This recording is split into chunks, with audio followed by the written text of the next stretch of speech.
Pope Francis delivering the traditional Urbi et Orbi blessing from a balcony overlooking St. Peter's Square in the Vatican on Monday. Angelo Carconi, European Press Photo Agency, Rome. Pope Francis used his annual Christmas Day address on Monday to make clear his concern that serenity is sorely lacking at a time when the winds of war and an outdated model of development are taking a toll on humanity, society and the environment. Addressing a crowd from a balcony at St. Peter's Square in Vatican City, the Pope delivered his Urbi et Orbi, Latin for "to this city and the world" benediction, which read like a litany of global conflicts and problems. But it was also an opportunity to pray for a positive turn of events, for a resuscitation of a two-state solution in the Middle East, to the healing of war-torn Syria and Ukraine, for the easing of tensions on the Korean peninsula, to a return to dialogue in Venezuela. In recent days, the Pope said on Twitter that a true celebration of Christmas would free the holiday from consumerism and the worldliness that has taken it hostage.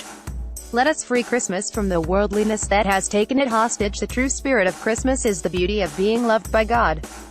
Pope Francis at Pontifex, December 22, 2017. He has urged the faithful to instead focus on the fragile simplicity of a newborn baby.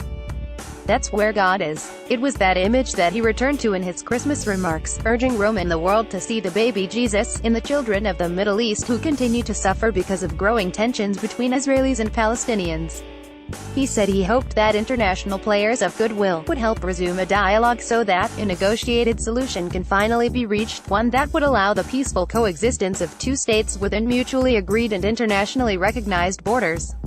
The Holy See has expressed criticism of the Trump administration's decision to recognize the contested Holy City of Jerusalem as the capital of Israel, and has urged caution about inflaming religious tensions there.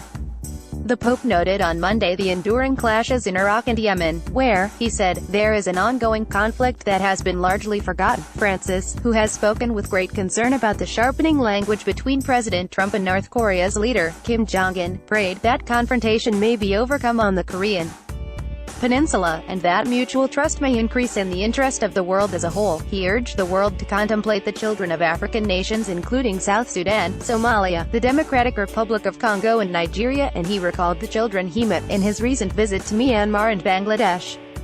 That trip was overshadowed in large part by the question of whether he would address the persecution of Myanmar's Rohingya Muslim minority.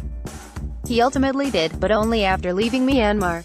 Speaking on Christmas Day, he said he hoped the international community would not cease to work to ensure that the dignity of the minority groups present in the region is adequately protected, picking up on remarks he made at Christmas Eve Mass that served as a papal mission statement. Francis again spoke out for migrants and the many children forced to leave their countries to travel alone in inhuman conditions, and who become an easy target for human traffickers.